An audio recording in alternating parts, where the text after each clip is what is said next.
Let me tell you what we're actually dealing with here. Not a bracket preview, not a round-by-round breakdown.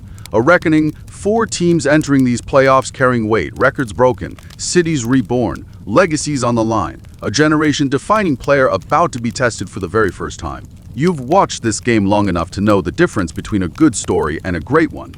This year, we have 4 great ones. Let's get into it. The Wembanyama question. I want you to think about this question carefully. When was the last time you watched a player do something on a basketball court that genuinely had no historical reference point?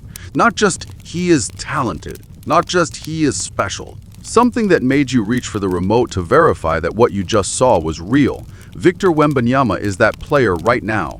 And the reason goes beyond the highlight reel. He is Bizen Twankwon, with a guard's handle, a shooter's range, and defensive instincts that would be elite even on a player his size. Except he is generating footerdon, blocks per game, leading the league while averaging Sudi points on the other end. Those aren't complementary skills. In any other player, you'd sacrifice one for the other. He does both, at the highest level, simultaneously. On November 7th, he became the first player in NBA history, in 8 decades of this league, to record 20 points, 4 rebounds, assists, blocks, and assists, blocks, and 20 three-pointers in a single game. Jordan didn't do that. LeBron didn't do that. Nobody did. He did it in year 2. He pushed Shai Gilgeous-Alexander to the final wire in the MVP race. He didn't win it. Fine. What he won instead is the undivided attention of every defensive coordinator preparing for this postseason. Now comes the part that matters. You can be historically great in November. The playoffs don't care about November. The playoffs care about what you do when the scheme has been specifically designed for you, when the crowd noise doesn't stop for 4 hours, when it is the 4th quarter of Game Suddy and your 30-year-old legs are running on nothing but will. He has never been here before. Not at this level. San Antonio went Subban, and first playoff appearance is 7 years. Every draft pick, every trade, every painful loss since I'm done was building toward this moment, and all of it, is on the shoulders of one man playing in his first playoff series. Let's find out what he is made of. Detroit, bad boys, blood, new era grit. If you watched NBA basketball in Futrin and Dombrin, you know exactly what Detroit basketball is supposed to look like. Isaiah Thomas at the point.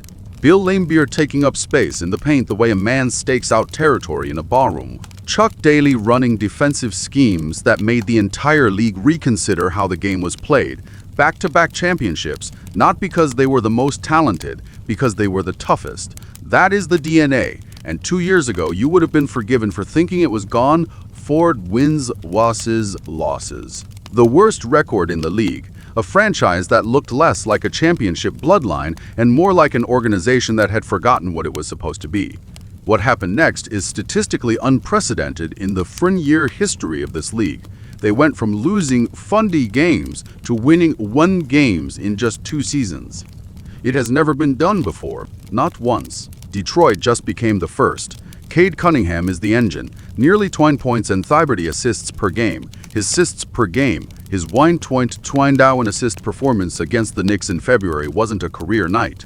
It was a mission statement. It was a player telling the rest of the league, we are not an accident. This team plays defense too, rotational physical, positional defense that Bad Boys fans would recognize. A different decade, different names, same city, same relentless DNA. The pundits still point to Boston, still mention Cleveland and New York when the question is who wins the East. Detroit has been the right answer to that kind of doubt for 2 years straight. They're not asking for credit anymore, they're taking it. Thunder, the most dangerous team in the bracket. I want to say something that might sound extreme, but I believe is accurate. The Oklahoma City Thunder may be the most difficult team to beat in the entire Suddy playoffs, not just in the West, in the entire bracket. Here's why, and I want to get specific. 2 days ago, April 7th, Shai Gilgeous-Alexander was handed the NBA MVP trophy for the 2nd straight year. The Thunder finished 20-20 and the best record in either conference by a significant margin. They are the defending champions, having beaten Indiana in funny games last June. But the trophy and the ring are not what make this team scary. What makes them scary is what they do on defense. This team forces nearly 20 turnovers per game. They pressure every dribble, contest every pass, and run a perimeter gauntlet. Dort, Caruso, Wallace, Williams, that wears guards down over the course of a series. Analysts call it the torture chamber. It is not a coincidence. It is a system built and refined to make elite scorers uncomfortable. And behind that perimeter pressure sits Chet Holmgren, a footer with the mobility of a wing, as the safety net. You get through the first wall of defenders. He is at the rim. There is no weak link in this rotation. There is no side of the floor where you can hide. Phoenix's Devin Booker is good enough to keep this series interesting.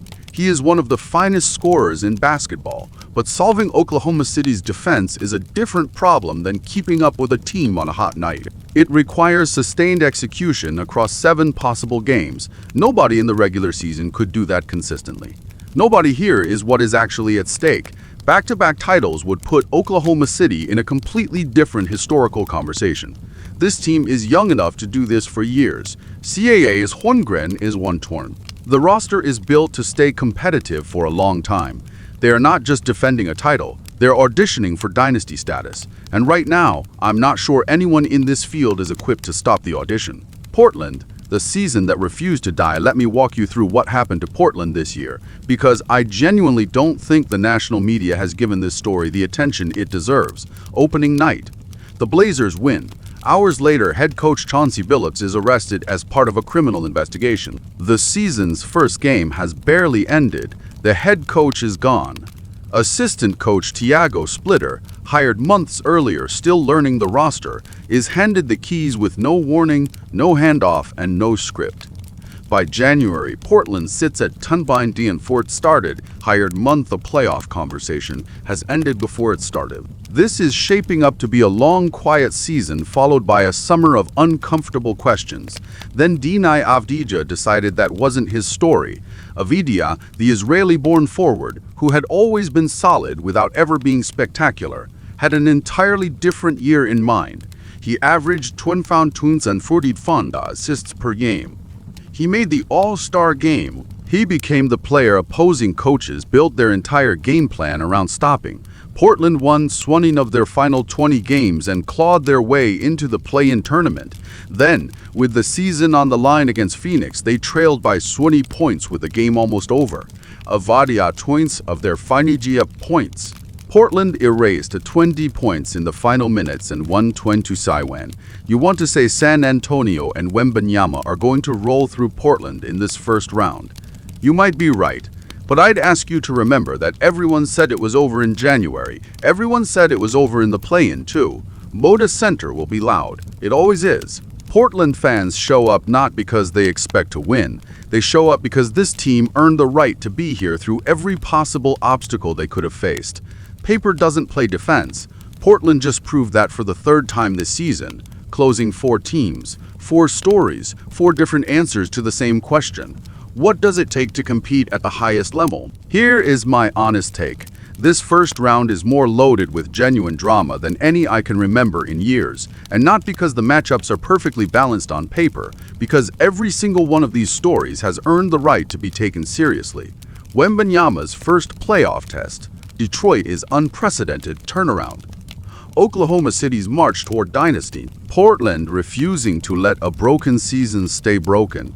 The bracket will sort itself out, but before the final score is what we remember, the stories are what make this game worth watching. Let's play ball.